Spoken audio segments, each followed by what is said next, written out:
This changes everything for the Vancouver Canucks. After coming off a dominant win, we see key players stepping up to keep the dream alive of making the playoffs, and this is exactly what the Canucks need to do to make the playoffs. We're going to break all this down, the implications going into the rest of the season, the key players, and the odds of the Canucks actually making the playoffs. We have a lot to break down. You're not going to want to miss it.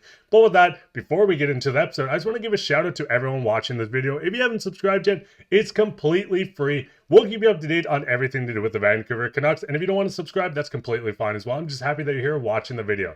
But with that, let's just hop straight into the first topic today, where we do know the Calgary Flames are just 1 point, or tied, with the Vancouver Canucks for the wildcard spot. The Flames do have an extra game in hand, and that is why they're above the Canucks in the standings. Now, the biggest thing is we've seen the Canucks win against the Flames in the shootout just last night or the day before, depending when you're watching this. And this does change a lot for the Canucks going in, as we do see the percentages from Money Puck of the chances of the Canucks making the postseason.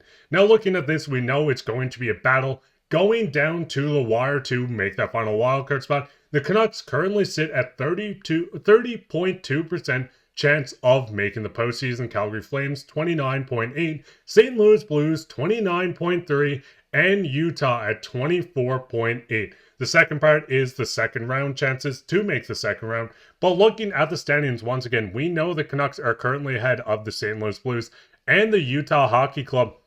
So with these teams just behind them, with the Flames technically just above them, this is going to come down to a matter of a couple of points when the season ends and a team is pushing to make the playoffs. So seeing the Canucks having the best odds is very rewarding and nice to see after such a disappointing season, but things are starting to come around, and it really starts with Elias Pettersson. Now with Petey, we're seeing Petey finally get back to form, and I know a lot of you guys that are haters of Petey are going to have different say in the comments, but as you see the past 3 games, a goal versus the Minnesota Wild, a goal once again versus Montreal, and then he scores the game-tying goal versus the Calgary Flames, scoring in the shootout.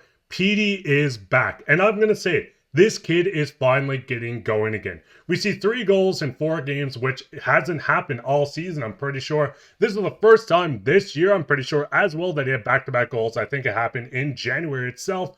But looking at Pettersson and how he's playing, we're finally getting what we had from him. Listen, a 4-game sample size isn't a lot, but it's a lot better than what we've been seeing. With Petey, we did see him come into the season and have a rough start. 59 games, 14 goals, 25 assists, for 39 points. This left a sour taste in a lot of fans' mouth, mine included, seeing him being under 20 points with games played. So looking at Petey finally getting on the score sheet, scoring 3 goals, scoring such a big goal that we seen in the intro video. I mean, tying the game up, showing emotion, having his best game, and even looking at Rick Tocchet himself and saying, I have more to give, pretty much. This kid is finally getting his groove going, and I think it's going to hit the second tier for this Canucks team, and it's exactly what they needed to finally get going in their favor. And it doesn't really stop there. We're seeing a team of, listen, a lot of new faces. Heedle's a new face on this team. We see a couple new guys. DeBrusk joined this team at the start of the year. Drew O'Connor was recently traded for. We're seeing the lineup change up so much. The blender talk is putting these lineups in, but it does seem like things are finally starting to work. Pettersson and Höglander looked awesome last game. Höglander had the scoring chances. He just couldn't bury one or really put up many points.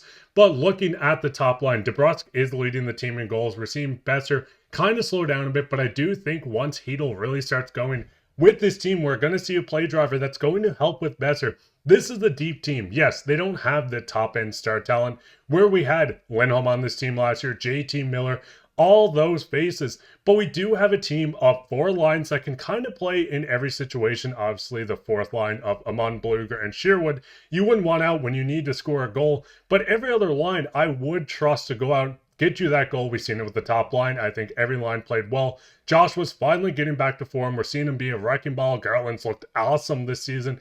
Lekkermaki's not in the lineup right now, but that is another face that could join this lineup, maybe on the 4th line with Bluger and Sherwood, to add more scoring. But it doesn't stop just at the forward group. We do see from Adam on Twitter, go follow him on Twitter, he puts awesome stuff up, and I love his stats that he also posts. He said Quinn Hughes needs 16 points over the final 17 games to become the Canucks all-time points leader by a defenseman. Listen, missing Quinn Hughes has been major for this team. We've seen Quinn Hughes miss some time. He's missed a lot since the start of the year, pretty much. But getting Quinn Hughes back in the lineup was a massive add for this Canucks team, and they play at such a different pace and just a total different team, in my opinion, with them in the lineup. I mean, looking at Quinn Hughes, 51 games played, 14 goals, 47 assists for 61 points, even in a season where he's not 100%. Where we've seen Rick Tocchet say he might not be fully 100% for the rest of the year, we're seeing Quinn Hughes continue to dominate. Him joining this lineup, winning versus the Calgary Flames in what felt like and pretty much is a must-win game where we're seeing the odds potentially drop down to 16% if they did lose this game versus someone battling for that spot in the wildcard standings as well.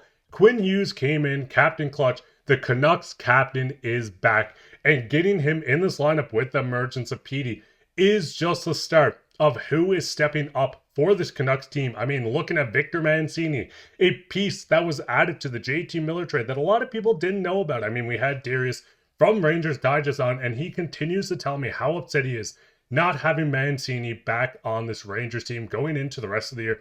And next year, he also talked about how bad Carson Soucy's been for them. But that's for a different video. Looking at Mancini, once again, shout out to Herman as well. Check him out on Twitter. He puts a lot of stats up about the Canucks, including advanced stats like this. Victor Mancini logged 18 minutes and 25 seconds at 5v5 last night. Outshot the Flames 13-7, controlled 81% of expected goals, and outscored the Flames 1-0. We've seen it on the PD game-tying goal when he put the puck on the net during Mancini's shifts. Mancini's quietly been a handily effective contributor, and once again, this kid is only 22 years old.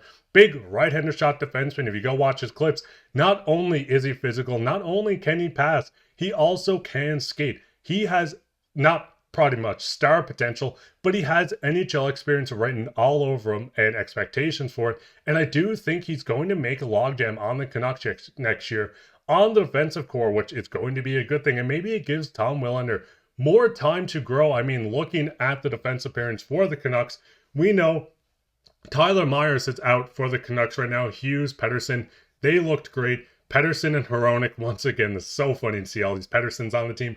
Forbert and Mancini. When we see Myers finally join this team, it's going to be interesting. I do think he takes Mancini's spot. But if Mancini continues to play the way he is, I could see him holding on, fighting to keep this spot. And it's going to be hard for Rick Tocchet. And listen, he loves Tyler Myers. He loves his veteran, so most likely going to take him out. But I think Mancini has a legitimate chance to stay in this lineup. And I think there's a reason to actually maybe keep him in. Listen, you're not going to move on from Tyler Myers, but it's going to make that right side so much more interesting next year. I know we recently seen Junior PD go out with an injury, and we did see a 2-game suspension handed to the Flames player for it as well. But I do think Mancini's going to stay on this team, and maybe with DPD out, we will see him stay with the team. And just, I mean, looking at the schedule, they're going to have to win a lot of games over the next stretch to actually make the playoffs. Having a 31%, they do have some must-win games. The game against Utah is a must-win. Chicago, they should beat. Winnipeg's going to be a tough matchup. St. Louis, once again, a must-win. Playing J.T. Miller and the New York Rangers, I mean, just from a fan standpoint, that must be a must-win as well. New Jersey, the Hughes Bros, it's going to be an interesting 5 games on this stretch, and it's going to be a lot of games where the Canucks have to go in, win every one of these games, or at the very worst, come out with a point. I know there's a lot in this episode. Listen, I'm running on no sleep here, so if you enjoyed it, go down and leave a comment. What's your thoughts on the Canucks season? What's your thoughts on Pettersson finally getting back? Has Victor Mancini kind of taken you by surprise? Because listen, this kid's going to be awesome for the Canucks in the future. Go down and leave a comment on everything. If you don't like the video, go down and leave me a comment on why you don't like it or why you don't like me, whatever it may be. But if you enjoyed it, go down and subscribe, leave a like, share this with your friends. We'll be back with another episode, so keep your eye out for that. But listen, go Canucks, go. The playoffs are coming up soon. They're going to make it. Anyways, take care.